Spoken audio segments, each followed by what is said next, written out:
چارەسەری دڵڕاوکێ لە دوو خاڵە خزمەتانە. یەکەمینیان قل لن يصيبنا إلا ما كتب الله لنا، بزانە هیچمان توش نابی لا خوا نووسیوێتی.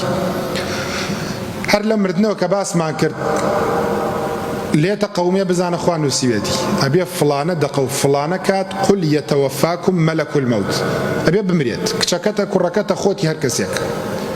ئەوە تەواو دڵڕاوکێ نامێنێت، ئەگریت فرمێسکە ڕێژی مافی خۆتەوە، مافی شەرعی خۆتە. تەماشاکەی سیارەکەت هەڵەکەی بیبەی بڕێ بۆ سلێمانی تەماشاکەی فیلپەمپەکەی سوتاوە، بڵێ خێری پێوەیە، دڵنیا بە ڕەنگە بچیتە تەکیە و بازیان دەعامێ بکەیت. ئەگەر ئاوا ژیاین ئیسفادە لە ئیمانەکەیشمانەکەین.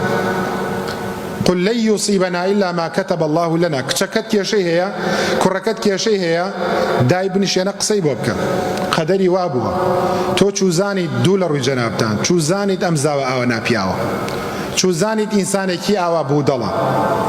چەند خەڵکمان بینیوە ئاوا چۆتە سەر سفرەی ماڵە خەزورانی بەڕوویەکی جوانە خۆی نیشاندا و دوایی بووە بە گورگێک لەم ماڵە، بە هەزاران محکەمە حل ناکرێ.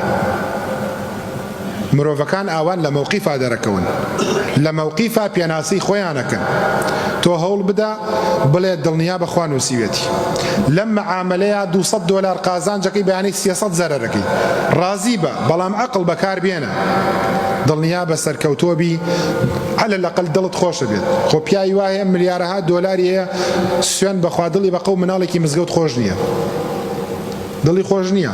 خەڵکێ هەر ینی ئێمە گوێمان لێ بۆ خەڵکێتی وەڵی ناتوانم پێ بکەنم، ناتوانم پێ بکەنەوە.